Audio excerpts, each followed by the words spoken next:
Dans quelques heures, Roxane va se faire opérer de la mâchoire. À 18 ans, cette jeune patiente souffre d'une rétromandibulie, c'est-à-dire que sa mâchoire du bas est en retrait par rapport à celle du haut. Résultat, ses dents sont décalées. Allez-y, asseyez-vous là, asseyez-vous toutes les deux. Il y a 24 mois, une première intervention a déjà permis d'élargir son palais. Des bagues ont ensuite été installées pour aligner ses dents. Malgré ces deux étapes, Roxane éprouve toujours des difficultés pour parler et pour respirer. Donc toi, qu'est-ce qui te gêne Quand je respire, en fait, je respire par la bouche et ça me gêne en fait. Ça te gêne beaucoup? Non.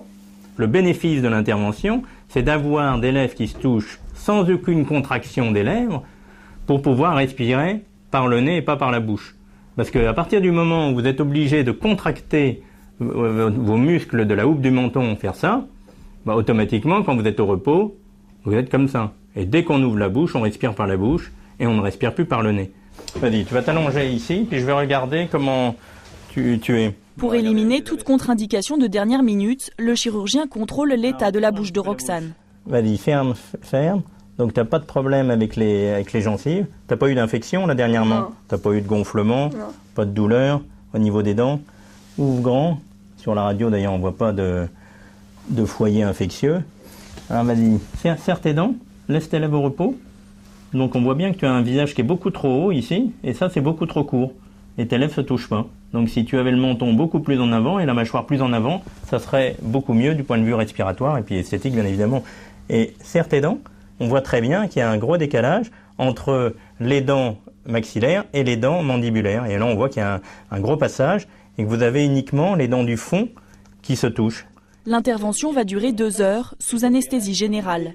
Cette consultation est aussi l'occasion de préparer la patiente aux suites post-opératoires. Alors en fait, quand tu vas te réveiller, tu vas être un peu gonflé, tu vas pas être la plus belle d'emblée. Au bout de 15 jours, 3 semaines, on a l'impression qu'on est complètement dégonflé et qu'on a le résultat définitif. Mais en fait, comme toute chirurgie faciale, il faut attendre à peu près 6 mois pour avoir le résultat définitif. Donc tu vas voir, le sourire va s'améliorer, les traits vont s'affiner, ça va être de plus en plus beau avec le temps. Et tu pourras ouvrir de mieux en mieux la bouche.